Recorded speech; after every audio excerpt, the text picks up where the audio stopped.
As you may already know, not all movement practices are designed equally. In the Lit Yoga method, we help you retrain your brain and body to move better for everyday life.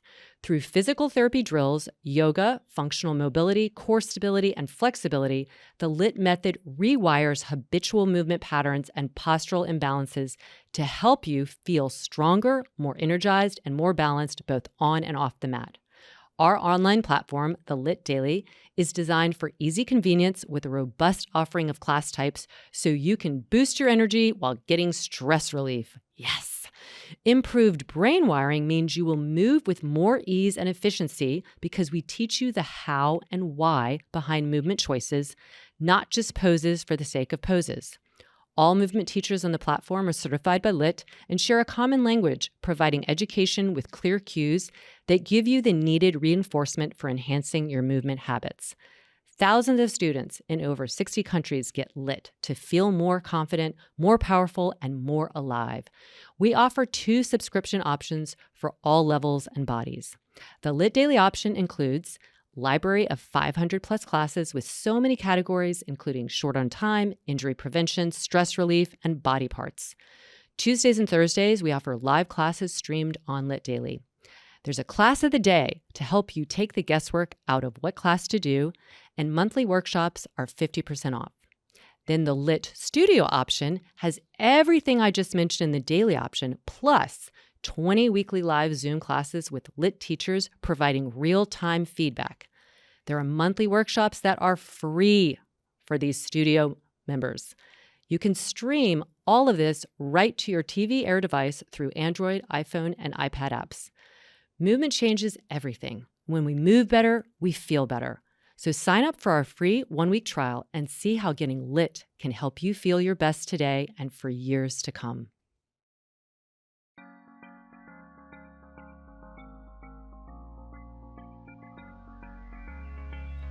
I'm Laura Hyman, and welcome to Redefining Movement, a Lit podcast designed to investigate all aspects of movement from my background in physical therapy and neuroscience.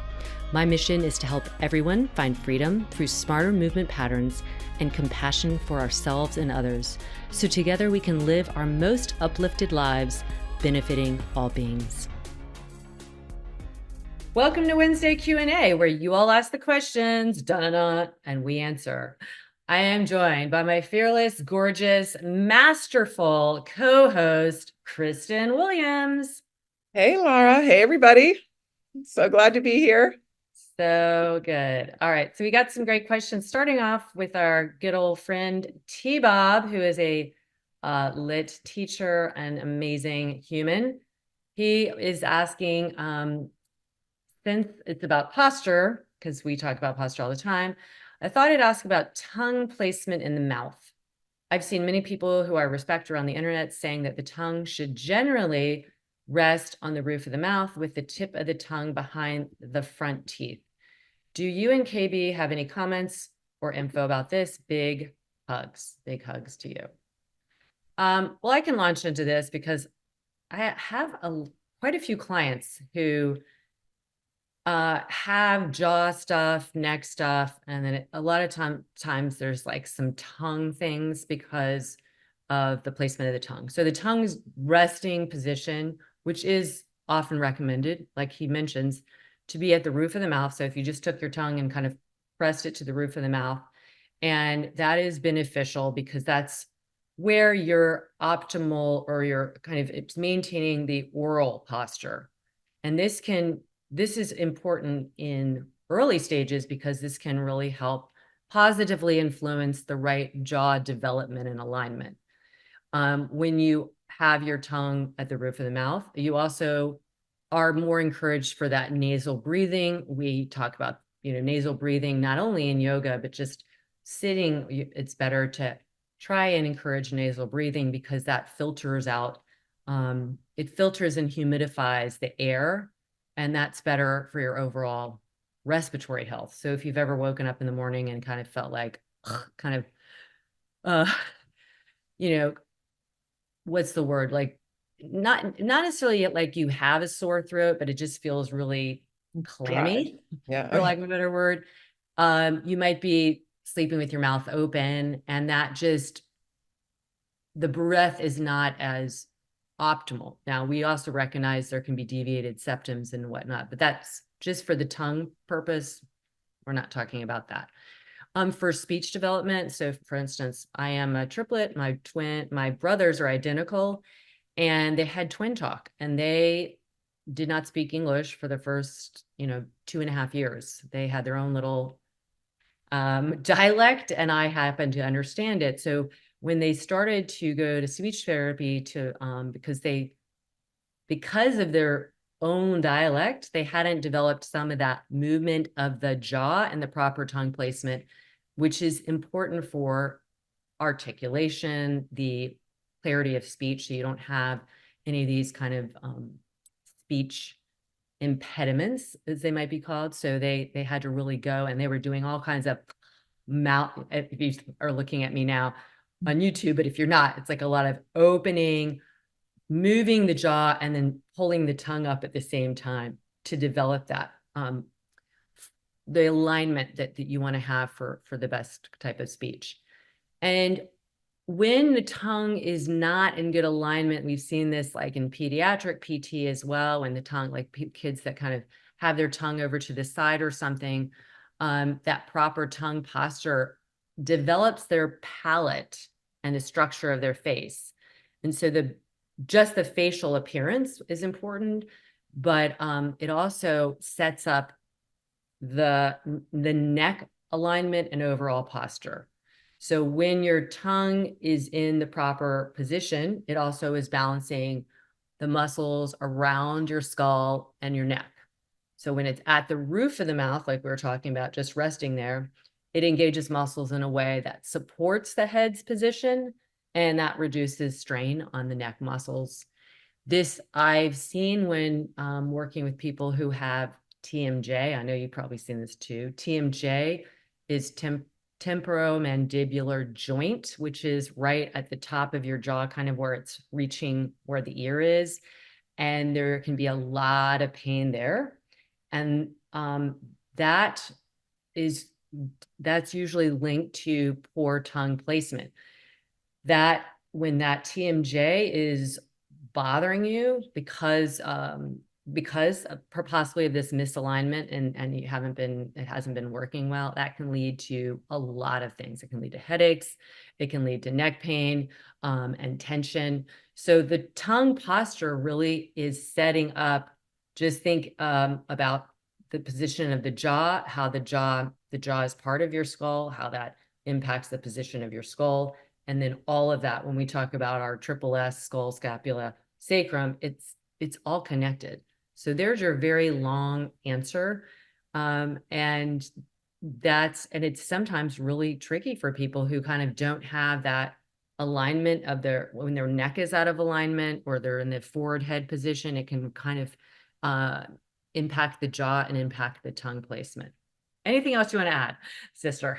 Yeah, I mean, not so much. I think you hit every key point with that. I just think reminding people that the tongue is a muscle, and so like, just like we think about posture and we think about, how we engage muscles, we can't forget about this very, very strong and a very articulate muscle that we have in our mouth. And I think a lot of people, when the tongue is not in that placement, they will clench the jaw, which is the, TMJ. As someone who I've had reconstructive jaw surgery, I've watched my two kids, my second and third, have the same, that they had the same type of, all three of my kids were thumb suckers, but the second and the third, they all have had some sort of jaw issue, I think, from the sucking of the thumb. Again, that's going to impact the tongue all through that development. Later on in life, I did the same thing. And it's not to say like you should, no, kids don't suck your thumb, but when they're sucking their thumb later and later and later, then it is something to consider. So I think the bottom line is that it does matter. It can impact where you hold tension in the teeth, even at night as well as throughout the day.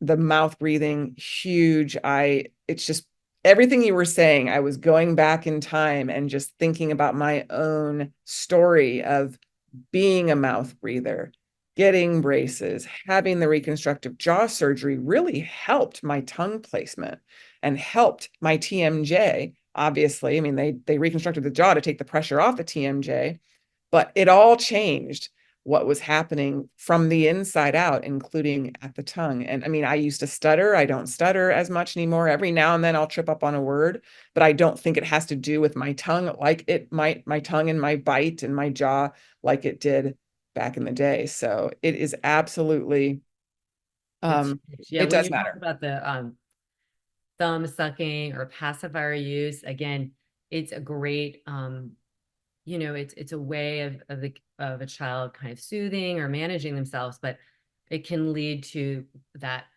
tongue thrusting. So if you've Mhm. heard of that term, that's really that action where it's not at the top, the roof of the mouth, but it's pressing against or even between the teeth. And that can just even happen when they're not, you know, they're not sucking their thumb. It just has that condition. And that really, like you said, can lead to a lot of disruption in the formation of how the jaw should be, the tension that accumulates around it. Yeah. Okay, so practice your tongue at the at the roof of your mouth, people. Your tongue yoga. Tongue yoga. All right. What's our next one? All right, so Laura Hogarth, toxic pain.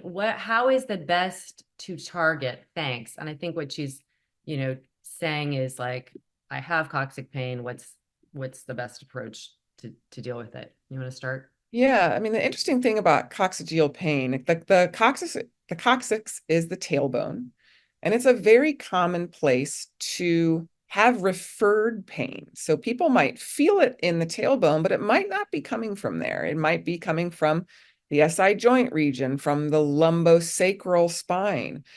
Yes, there is coccygeal dysfunction, meaning it can get displaced, especially women during childbirth. That's a real common, injury that can occur.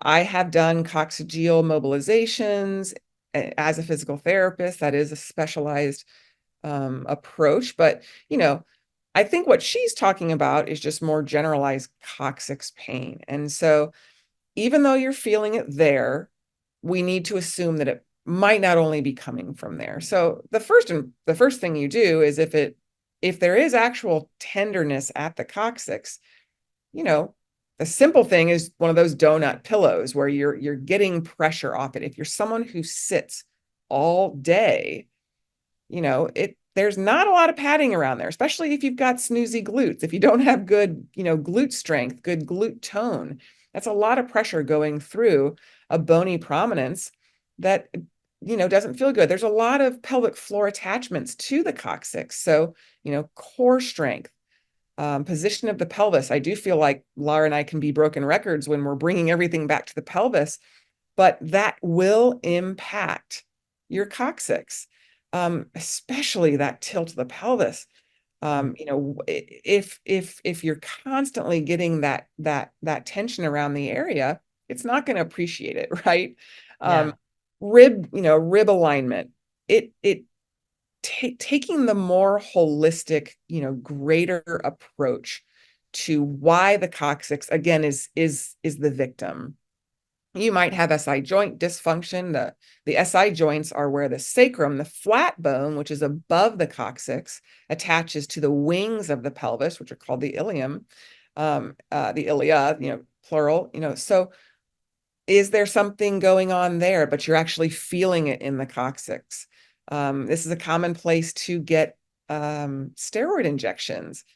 People will get them into the lumbar spine when there's irritation, but we have a lot of nerves that are down there. So it's a caudal injection is what they'll call it, where it can be some of that, your spinal cord up until about, it's a cord, and then right around T2-ish to T4, it becomes more like a horse's tail. So you have all of these nerves that can be affected by fascial restrictions, so there's just so much going on in that area that if you're struggling with this, I would love to have you go see someone to take a look at you, look at your posture, look at your positional choices, and give you ways that you can take pressure off it, take strain.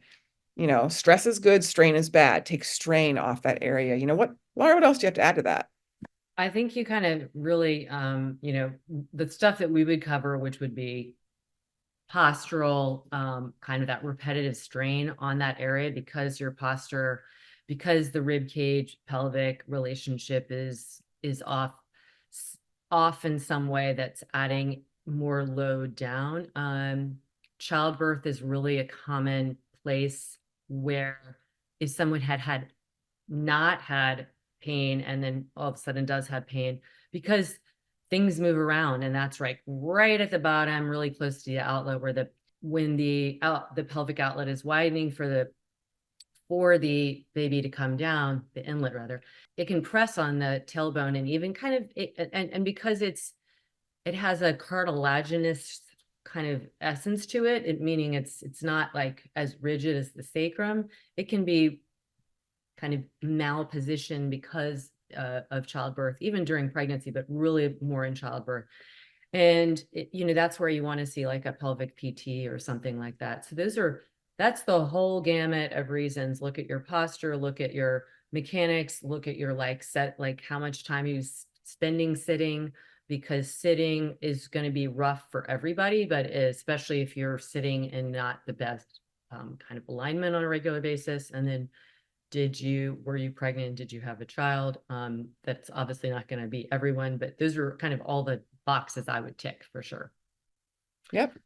All right. So report back and let us know, Laura, how that plays out for you. And I hope it helps. I want to tell you about one of my favorite things in the world, the LIT teacher training. Creating this comprehensive teacher training really felt like my life's work compilation, and I hold nothing back. My mission is for everyone to know and understand the whole body, functional movement, and the how and why behind the movement choices we make to feel empowered, transforming your own lives and sharing that knowledge with others. Go to lityogatraining.com, and I can't wait for you to join our community. Okay, our last question is about teacher training. This is from Heather. She says, I'm not sure if I want to do a yoga teacher training, but feel inspired to learn more about the LIT method, yoga as a modality, and more. How does one determine if training is the right choice? I will launch in first, just saying, we have people who are existing yoga teachers, are not existing yoga teachers, people that really just love LIT and want to know more behind the reasoning, and because they're curious and just want that knowledge. Just like you might take a course on pottery, right? You're not going to become a potter, but you want to learn more about it and be able to make things and just really dive into the understanding. So the answer is, it's like, if you feel a calling, listen to that.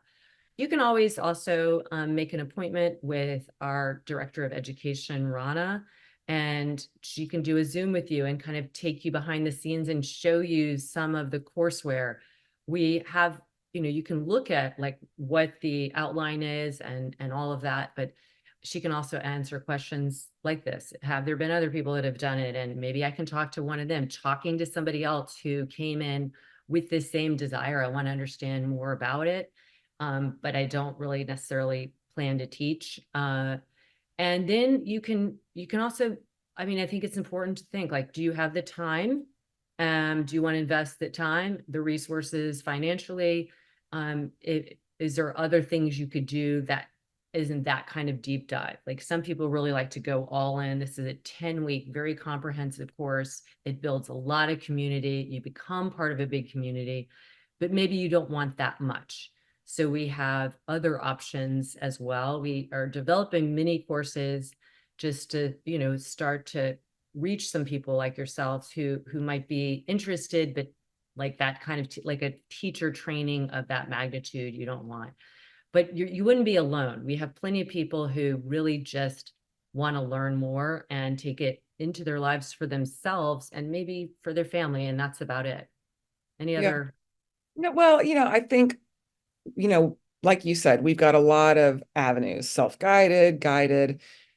When I look back to my personal journey, I think it came from, I was that person who started going to yoga, got intrigued by the sequencing of it. I was a dancer, so I loved the choreography, I loved the movement, and I was kind of toying between what's now the Lit method and another studio who was offering an in person. And what spoke to me about Lit as a physical therapist was the focus on anatomy, because if you're considering that you want to be a yoga teacher, there's good yoga and there's bad yoga. I mean, I'd hate to call it bad yoga, but I mean, I've just seen there's such a spectrum, and there's this thing called Yoga Alliance that most studios you have to go through to become certified to teach, and it's very lax standards. It's the same thing with continuing education courses that we have seen through physical therapy. Like, not everything is created equal. And I just got a behind the curtains look at the other studios, their teacher training, and I was gobsmacked by the lack of anatomy that was being taught. And as a PT and as a movement specialist, I knew how important that was. That's what got me into yoga, was people kept getting injured doing traditional yoga, and I wanted to figure out why. What were they doing there? And it became very clear. And I've gone to a lot of different studios. When I travel, I love to go to check out yoga at different studios. And I'm not judgy, like, oh, that's bad yoga, this is good yoga. But I am curious just to what the teacher's thought process is. Do they have notes? Are they following an actual plan, or are they winging it? Are they calling my femur and not my tibia? Like, are they trying to act like they know more than they know? I've seen that a lot, where people will be calling muscles by the wrong term. They're calling an external rotation when it's internal rotation. Like, just be true to who you are and what your knowledge base is when you're teaching anything.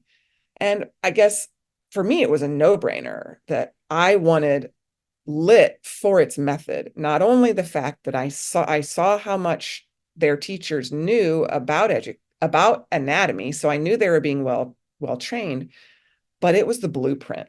The Mhm. blueprint prepares the body for the exercise, and traditional yoga actually goes in almost the entire opposite, where people go, it'll take you right into some, you know, 5, 6, 7, 8 sun salutations right out of the gate. And I'm talking sun salutation with a full chaturanga, not dropping the knees.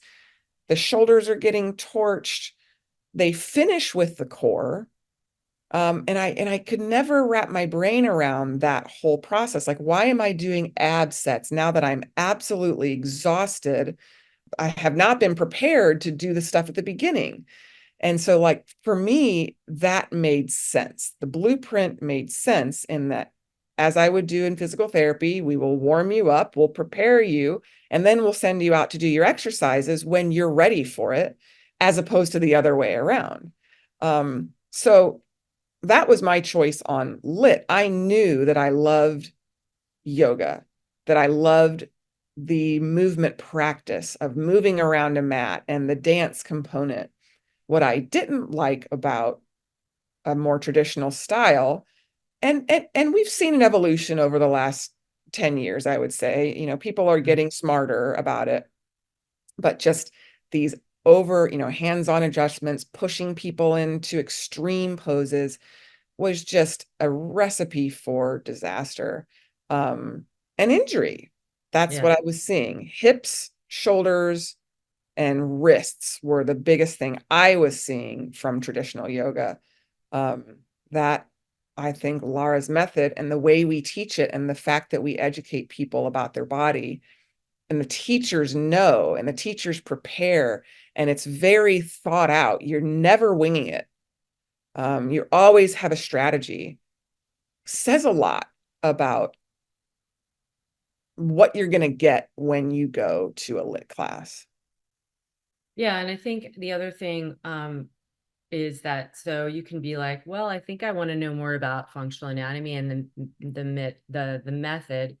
But I also want to know more about yoga. And here's the surprising thing, I think, for people, because most people, I think, come to our teacher training and they do want to know a lot more about functional anatomy for their own bodies and for their practices and for potentially teaching others.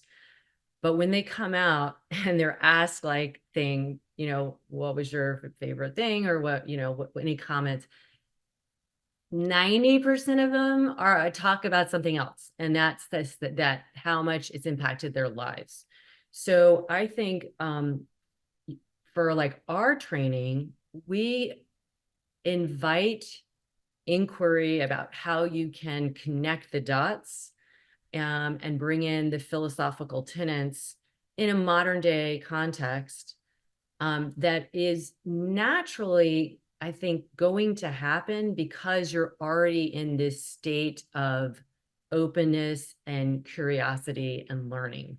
And I think that because very specifically we don't separate those things, that we just approach it like holistic health. When you feel empowered with your knowledge, when you're moving better in your body, you're going to pay more attention to these kind of ethical tenets in a different light. So that being said, if you wanted something more meditative or slower, then you could do a shorter course, a shorter teacher training somewhere else, right? So we're not trying, we just want to, like, you ask about lit method. So sounds like you're on the lit method, maybe our lit daily, or you've practiced and you're just really wanting to understand more. And I just want to tell you, that's what we offer all of that. It's not like functional anatomy is the key that brings a lot of people on, but it really is spun into, I always like to say the definition of anatomy is the investigation of the internal workings. And so internal workings are not just the muscles and the fascia. They're also like how you're working in life, how you're treating yourself, how you're talking to yourself, how you're treating others. And so that's what's so beautiful about anatomy, is it really is the anatomy of life. And that I think we do really well. Agree. All right. Well, these are great questions. You can ask us anything.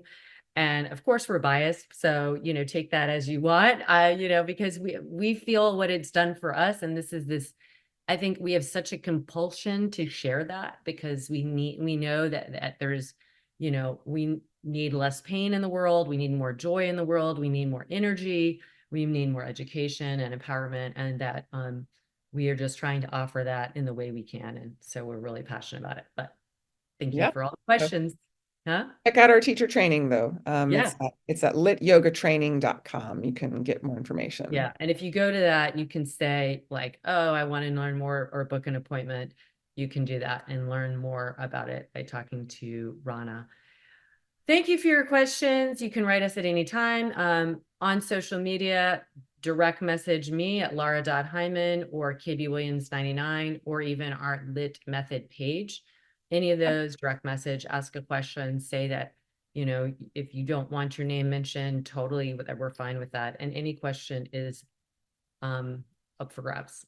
Yeah, you can also email us at support@lityoga.com. We'll get your questions answered there as well. And you can always make that anonymous. Let us know that, because not everybody wants their name out there, which is understandable. Yeah. And as always, we're pulling for you. Thank you for joining us on this episode of Redefining Movement. If you like what you've heard, please like and subscribe wherever you get your podcast. Feel free to leave us a rating and review, or share with someone you know. Check us out at www.lit modalityMethod.com.